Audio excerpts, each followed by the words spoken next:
8h em ponto, bom dia, seja muito bem-vindo a mais uma edição do Jornal Gente, no ar, na Rádio Bandeirantes, no Band News TV, nesta quarta-feira, dia 31 de janeiro de 2024, começando com um destaque da economia, ou dos números da economia. E hoje eu me lembrava, colocando aqui no papel os números que eu vou trazer para você agora, de uma frase das mais inspiradas do jornalista Joelmir Betting, que durante tanto tempo apresentou o Jornal Gente ao lado do José Paulo de Andrade e do Salomão Esper.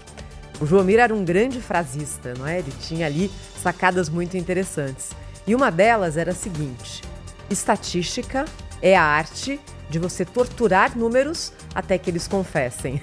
Basicamente, isso aí diz que, dependendo do número que é colocado, do foco, daquele extrato que é tirado, existe uma visão ou outra, e tudo, aparentemente, justificado com números. A nossa missão aqui é tentar mostrar o todo, não só a fatiazinha, para a gente entender o que está acontecendo. Por que eu estou falando isso? Porque existem agora vários números relativos à economia brasileira em 2023 que ainda são divulgados. Ontem, por exemplo, houve a divulgação de dados de desemprego e de dados do fechamento do Tesouro Nacional. E a gente vai colocar isso aqui tudo no mesmo balaio. Então, falando sobre números positivos, existem dois grandes números no fechamento de 2023 que mostram que a economia brasileira de fato tem vigor. O primeiro deles é o crescimento do PIB, 3%. Olha, podia ter sido melhor, sem dúvida.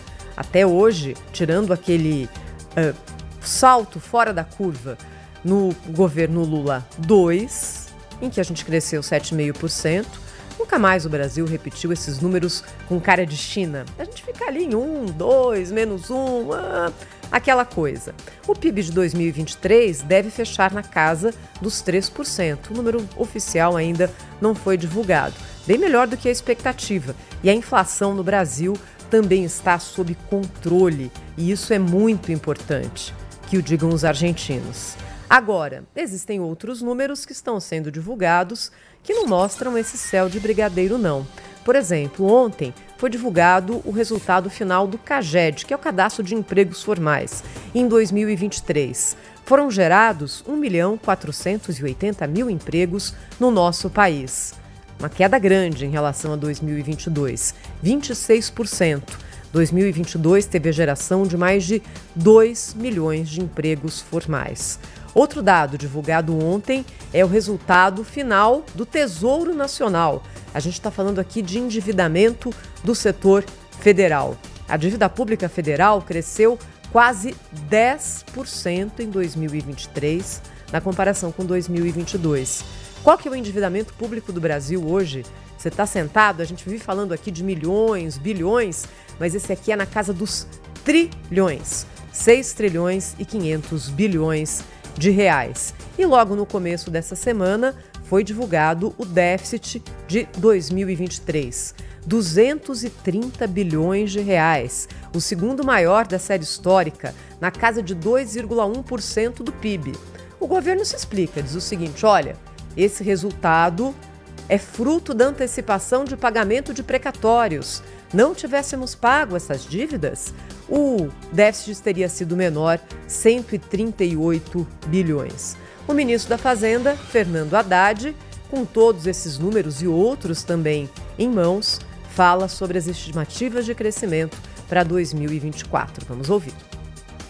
Nós estamos trabalhando com crescimento superior a 2%.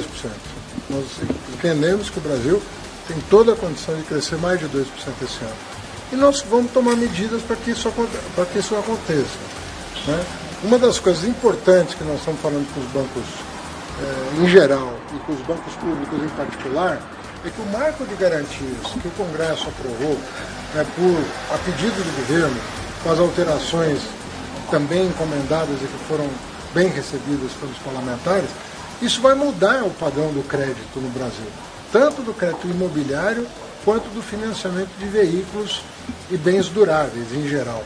Isso pode potencializar muito também o crescimento. E os números de janeiro até aqui estão bastante razoáveis. A gente não gosta de ficar animado demais, porque às vezes o último dia surpreende, às vezes é um mês só. Mas assim, nós entramos no ano confiantes de que nós podemos ter um ano acima das expectativas. Bem, se é acima das expectativas e a gente chegar talvez a um crescimento de 2%, a gente poderia melhorar as expectativas. Fechando aqui, tem mais um número importante hoje. Reunião do Copom, que acontece em Brasília e deve cravar a nova taxa de juros em 11,25% ao ano, o menor nível dos últimos 2 anos, mas juros ainda muito altos no Brasil, se a gente pensar que a nossa inflação está sob controle. O Brasil segue tendo a taxa de juros real, se não a mais alta, entre as 3, 4 mais altas do mundo. A questão é o endividamento público, a questão é o gasto público e a questão é a forma de gestão.